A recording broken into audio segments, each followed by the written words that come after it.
Qanaah itu kondisi jiwa yang merasa cukup. Kemarin minggu lalu kita belajar minimalisme. Mungkin sampai hari ini kalian berat menjalankan gaya minimalis itu. Kenapa? Jiwamu belum terbentuk qanaah. Qanaah itu, Pak, saya itu baju 3 sudah cukup kok, Pak. Yang lain-lain bisa saya sedekahkan. Ini berarti kamu qanaah. Saya gaji sekian 1 bulan cukup kok, Pak. Nah, ini namanya qanaah. Itu saya bawa 2 hadis dari Rasulullah. Yang pertama, al-qanaatu kanzun la yafna. Qanaah itu khazanah yang tidak mungkin habis. Kalau jiwamu qanaah, itu hakikatnya kalian saat itu juga jadi orang kaya. Dan tidak ada habisnya. Jadi kalau ingin kamu nyaman, tidak sibuk, terlalu sibuk mikir dunia, kembangkan jiwa qanaah. Apa saja yang diberikan oleh Allah saya terima. Kondisiku seperti apa saja aku rela. Nah, ini qanaah namanya. Ada hadis yang lain yang bunyinya qad aflaha man aslama wa ruziqa kaffafan wa qana'ahullahu bima atahu.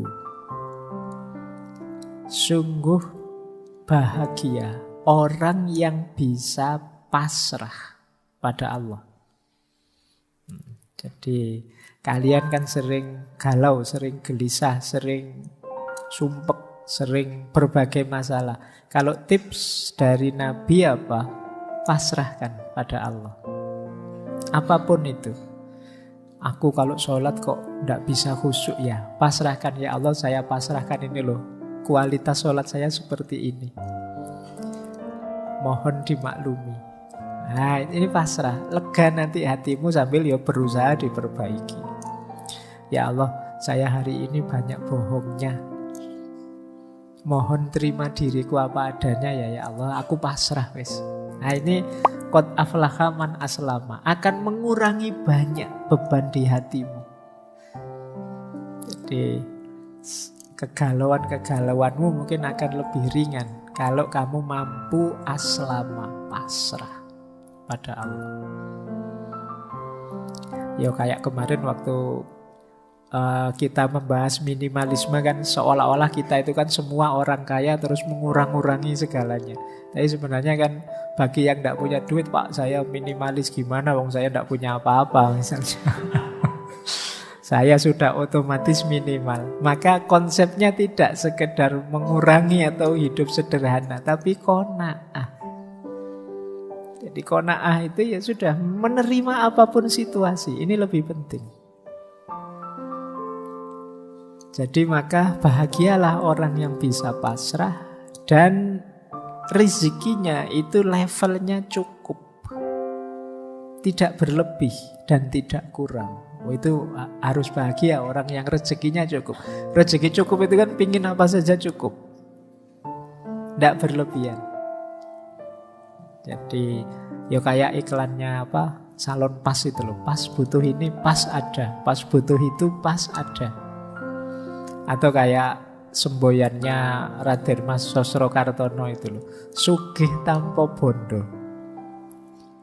Sugih tanpa bondo itu kalau katanya Raden Mas Sosrokartono kan, aku itu kalau butuh apa saja ada. Meskipun hakikatnya aku tidak punya. Kenapa begitu? Karena aku banyak teman. Jadi di antara makna sugih tanpa bondo kalau Raden Mas Sosrokartono itu, dia pokoknya hidup itu fokus berbuat baik pada orang lain. Jadi saya terus banyak teman. Kalau saya banyak teman, butuh apa saja kadang-kadang datang sendiri meskipun aku tidak punya. Ini namanya sugih tanpa bondo. Beliau kan buka pengobatan di Bandung itu nolong banyak orang. Prinsipnya kan kantong bolong. Pokoknya aku punya apa saja tak bagi ke orang lain. Akhirnya temennya banyak di mana-mana. Di rumah ndak ada apa-apa, tapi pas butuh apa saja ada. Tiba-tiba kok pengen makan enak, tiba-tiba ada temen datang, yuk makan yuk tak traktir. Ini kamu tergolong orang yang kaya berarti. Butuh apa-apa cukup. Nah, itu kalau bahasa hadis ini waruziko kafafat, diberi rezeki yang cukup. Apapun itu rezeki, mungkin dalam bentuk harta, benda, nilai, mungkin kuliah itu. Nilaimu berapa? Cukup, Pak. Ya kan enggak apa-apa, sih penting lulus kan, nilainya cukup. Daripada yang awak enggak lulus-lulus, saya cukup saja, nang cepet lulus, nang selesai. Oke ya, itu waruziko kafafan. Terus wa qana'ahullahu mimma atahu. Allah menakdir batinmu qanaah terhadap apapun yang diberikan oleh Allah. Jadi Allah membuat kita qanaah, itu sudah cukup sudah. Jadi alternatifnya kan dua, ya Allah penuhi semua kebutuhanku atau buatlah aku merasa cukup dengan apapun pemberianmu. Nah, qana'ahu itu ya yang kedua ini, ya Allah buatlah aku merasa cukup dengan apapun yang Engkau berikan padaku. Rasa cukup ini namanya qana'ah. Baik, kita lanjutkan.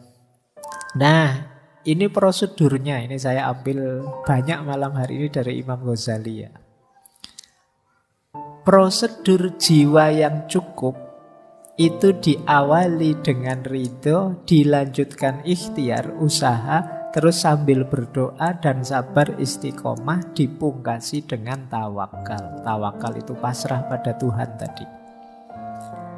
Jadi perhatikan proses 5 itu. Yang pertama ridho. Ridho itu kamu menerima kondisimu sekarang apa adanya.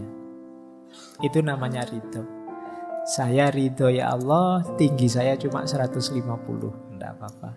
Atau yang saya ridho ya Allah, tinggi saya banget ya Allah 180. Saya itu kesulitan. Kalau masuk rumahnya kos-kosannya teman harus menunduk misalnya. Kita ridhoi apapun pemberiannya Allah. Nah, kalau sudah, ya jangan diam saja. Ya kita tetap ikhtiar. Ingin memperoleh apa yang kita butuhkan, usaha. Jadi qanaah bukan berarti pasif. Diam saja, ya diupayakan.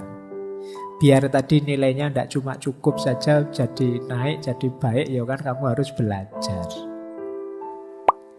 Nah, usaha harus kamu tambah doa biar tidak sombong. Jangan merasa, saya bisa ini Pak, ini tanpa doa saya yakin sukses ini. Tidak. Kita manusia itu tidak ada satupun yang bisa dan berani memastikan bahwa usaha kita pasti buahnya, hasilnya sesuai yang kita inginkan. Jadi hidup ini tidak seeksak itu. Disitulah gunanya doa. Kalau saya sih tenang saja Pak. Saya itu kalau berkaca itu saya tahu saya itu gantengnya luar biasa. Jadi pastilah saya dapat jodoh. Nanti jodoh saya mesti cantik misalnya. Nggak, jangan dikira. Hidup tidak seeksak itu. Tidak sepasti itu. Di situ gunanya doa. Orang tua saya kaya Pak, tidak khawatir saya kalau masa depan saya tidak kerja pun sampai 7 turunan aman misalnya. Jangan dikira. Tadi saya dapat berita di Lebanon itu baru krisis yang orang tidak bisa narik uangnya di bank. Betapa ngerinya kan, kalian uangnya sebagian besar kan di bank. Orang yang tadi bilang kaya raya sampai 7 turunan uangnya di bank. Begitu negara kacau, krisis, kolaps, uangnya tidak bisa diambil. Ya miskin berjamaah kan akhirnya. Jadi maka ikhtiar harus plus doa. Tidak boleh sombong, tidak boleh merasa bisa, dan sabar. Saya kasih garis miring istiqomah. Istiqomah itu segala sesuatu yang kita inginkan berbuah itu perlu proses. Yang ini perlu kesabaran kita mengikuti prosesnya. Jadi orang qanaah itu ya tidak hanya diam saja, ya usaha, ya berdoa, plus sabar mengikuti step-step prosesnya. Baru kalau sudah semua dilakukan, ikhtiar dijalankan, doa dipanjatkan, kesabaran dilantunkan, setelah itu tawakal, pasrahkan hasilnya pada Tuhan. Kalau kalian bisa mengikuti siklus ini, hidupmu akan tenang. Itu tadi yang disebut qanaah. Saya sudah belajar, Pak.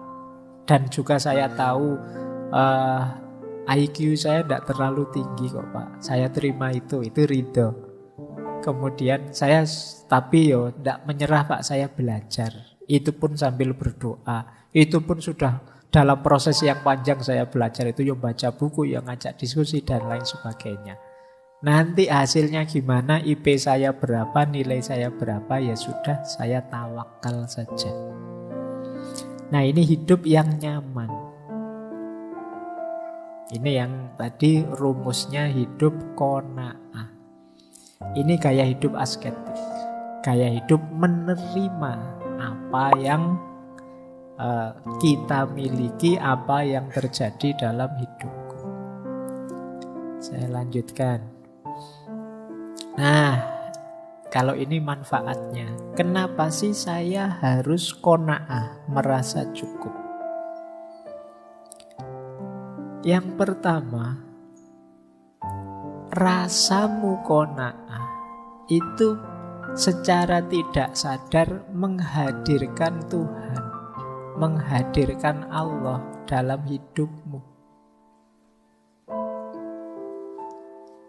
Jadi qanaah itu kan merasa bahwa ya Allah, aku terima pemberianmu berapapun, seperti apapun. Loh, ini kan ada kesadaran ilahiyah dalam hidupmu.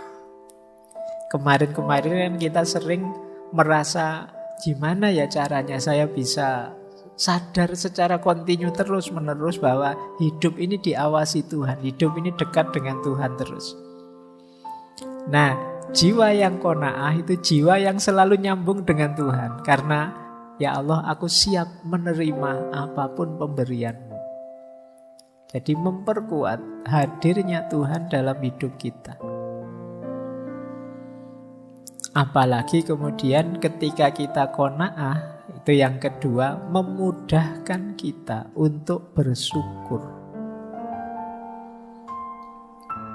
Jadi ketika kita terima kan terus kita syukuri apapun pemberiannya Allah. Tambah mudah bersyukur. Hari ini kan banyak orang yang gaya hidupnya pengeluh, penyambat. Apa penyambat itu? Suka sambat. Apa saja dikeluhkan. Karena cara berpikirnya serba negatif. Jadi diajak ngaji ke masjid, wah, khawatir saya jangan-jangan nanti ngantuk. Pokoknya mikirnya selalu bagian tidak enak itu. Jadi diajak apa saja melihat sudut negatifnya. Wong diajak ke kafe aja, wah janganlah di kafe, banyak maksiatnya nanti. Ayo, nanti diajak ke masjid alasannya ngantuk, diajak ke kafe alasannya maksiat, nanti diajak apa saja alasan, terus pokoknya nyari sisi jeleknya. Kuliah pagi mengeluh, wah kuliah kok pagi-pagi Pak, belum bangun. Nanti kuliah siang, Pak panas-panas gini Pak, suruh mikir. Kuliah sore ya, Pak kampusnya mau tutup Pak, Bapak tidak berhenti-berhenti. Lah terus kapan kuliah yang enak itu? Pagi kamu sambat, siang kamu sambat, sore sambat. Oke ya. Berarti kamu kurang qanaah. Ayo qanaah biar bisa bersyukur. Alhamdulillah Pak, kuliahnya pagi. Saya bisa terbantu, bisa bangun pagi. Alhamdulillah Pak, jadwalnya siang. Saya tidak harus ke susu-susu. Ini pagi-pagi masih bisa aktivitas macam-macam. Alhamdulillah Pak, kuliahnya sore, tidak terlalu panas, juga tidak pagi-pagi, santai sambil menikmati sore misalnya. Apa saja bisa kita syukuri, apa saja bisa kita keluhkan. Maka ayo latihan qanaah biar mudah bersyukur.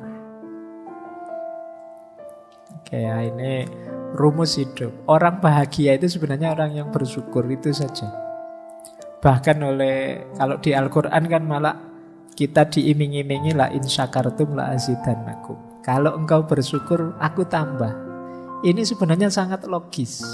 Kalau kita ngasih orangnya senang terus, terima kasih ya, yang diberi kemarin itu saya menikmati sekali. Itu kan kita pingin memberi lagi, biar dia tambah senang. Tapi kalau kita dikasih tapi diam saja, ndak terima kasih, ndak. Itu kan kita yang ngasih. Ini seneng ndak ya? Jangan-jangan ndak cocok. Jangan-jangan ndak suka. Kita mikir kalau mau ngasih lagi kan. Wong dia merengut terus itu, ndak ada senyum-senyumnya. Jangan-jangan ndak seneng saya beri ini. Ya sudah, ndak tak beri lagi. Nah, kalau orang yang bersyukur, seneng kan kita melihatnya. Yowis, gampang nanti saya tambah. Berarti kamu senang saya beri ini. Itu kalau bahasa Al-Quran kan tadi, kalau engkau bersyukur aku tambah. Yang ketiga, hidup yang lebih baik, hidup yang lebih enak, hidup yang lebih nyaman, hayat yang thayyibah. Sering saya bilang hidup itu kalau pengen bahagia kita harus kenal batas. Nah, qanaah itu melatih kita tidak berlebihan. Dua hal yang sama antara mengenali batas dan tidak berlebihan. Kalau sudah ngerti batas, jangan ditabrak. Kalau kalian lampaui batas itu, yang semula membahagiakan bisa menyusahkan. Kalian kuatnya makan 1 piring, tapi berhubung ditraktir temenmu, kamu nekat. Mumpung gratis Pak, terus kamu nambah 2 piring. Itu blunder kamu. Kamu anggap piring kedua itu nikmat, siksaan akhirnya bagimu. Kenapa? Kamu lupa berhenti. Kamu tidak tahu kapan harus merasa cukup. Jadi ini manfaat ketiga dari qanaah. Yang keempat tentu saja melindungi kita dari salah, dari dosa. Kenapa? Yang kita urusi semakin sedikit. Tidak terlalu banyak, tidak terlalu berlebihan. Kemudian memperoleh kekayaan yang hakiki. Kekayaan yang hakiki itu kan rasa cukup tadi.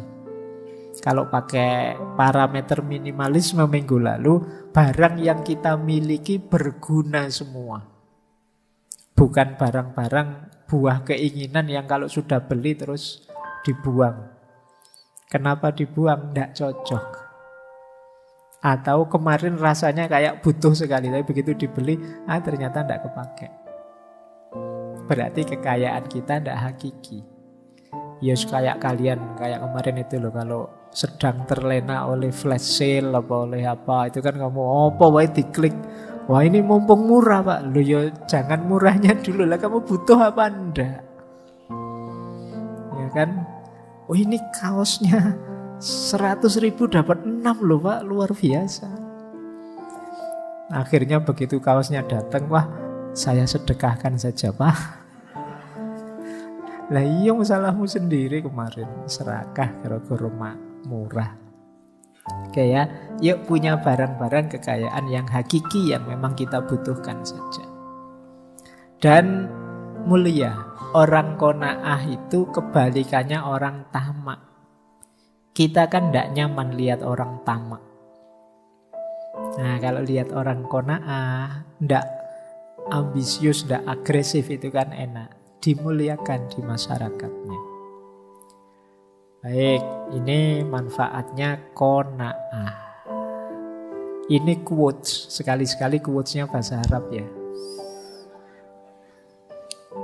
Biar saya tidak diprotes, Pak orang barat terus Pak quotes-nya. Ya wis ini orang sana yang pakai bahasa Arab, Imam Ghazali dan Imam Bushairi. Kata Imam Ghazali, wajadtu atwalan nasi hummam al-hasud wa ahna'uhum isyan al-qanu. Aku dapati orang yang paling lama gelisah dalam hidupnya itu orang-orang yang hatinya penuh kedengkian. Dan orang yang paling tenang dalam hidupnya orang yang qanaah. Ini kata Imam Ghazali ya. Maka kalau teman-teman ingin lebih tenang, bersihkanlah batinmu dari rasa dengki pada siapapun. Hidupmu akan lebih lama tenang. Orang yang sumpek terus-terusan itu orang yang dengki. Karena dia dikejar-kejar kedengkiannya, ingin mencari jeleknya orang yang dia dengki. Nah itu hidupmu lebih tidak tenang. Kalau ingin tenang apa? Qanaah.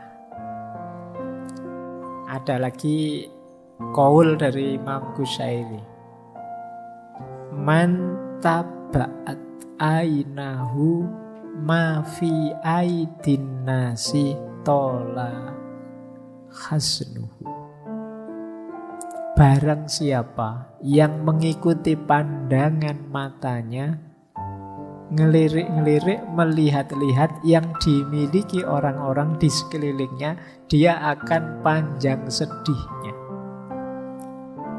Kita itu kan sering sedih karena lihat, ya Allah, HP ku kok ini HP merek jadul sekali, temenku mewahnya HP-nya, kan terus kamu sedih. Ya Allah, bajuku itu loh, baju merek apa ini, temenku yuk bajunya kok mahal-mahal gitu ya, terus kamu sedih. Ya Allah, motorku ini tahun 70-an, temenku motornya tahun 2002. Ya, sedih kamu. Kenapa? Salahmu sendiri, lihat kiri kanan, mengikuti pandangan matamu. Ya Allah, temenku punya gandengan semua. Kok iyo? Kapan aku ini? Ayo, salahmu sendiri, tolak-tolak kiri kanan. Mbok ya sudah, kamu setia dengan HP-mu saja, ndak usah lihat kemana-mana. Ya, jadi ini hubungan dengan qanaah tadi. Kita biasanya sering tergoda karena lihat kiri kanan. Temanmu punya macam-macam, bisa macam-macam. Akhirnya kamu sakit, kamu sedih.